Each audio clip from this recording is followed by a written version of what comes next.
This semiotics thread has started some really interesting conversations about different storylines in the show and which ones kind of really worked and which ones really didn't. And I wanted to focus specifically on the whole kind of presentation of Eddie as a coward and why I think it fundamentally doesn't work. I think foundationally, there is a difference between a story that is told about someone who is a coward and someone who thinks that they are a coward. And I feel like Eddie very squarely falls into the second category, but the storyline gives him the outcome of the first type of character. In a story about a coward who at the end finally stands their ground and does something heroic, you would expect to see things where that character's cowardice negatively impacts them, or even more so, negatively impacts other people, causes problems, or puts other people in danger. And that's not really what happens for Eddie.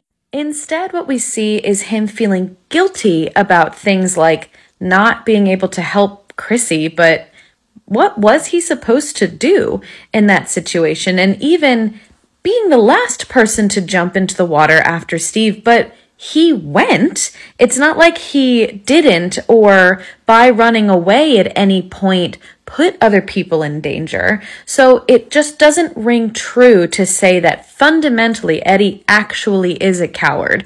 But it does make sense to say Eddie thinks that he is a coward.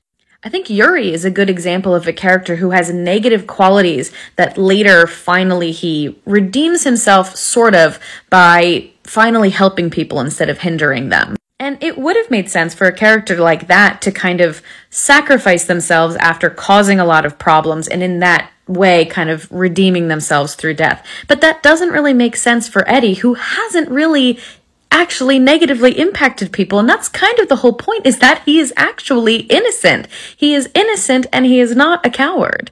People in the comments talked about how much more powerful it would have been to have had a scene where someone finally took Eddie aside and said, hey, just being you in this small, shitty town that hates you, that is brave. You are already brave being who you are.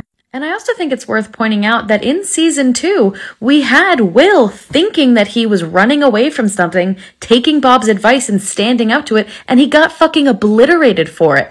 We have already established that the thing to do when you encounter these creatures for the first time is run away. But yeah, I just think there's kind of a fundamental disconnect between what we actually see and observe about Eddie and what the show tells us to think about him and his actions, which is kind of horribly ironic.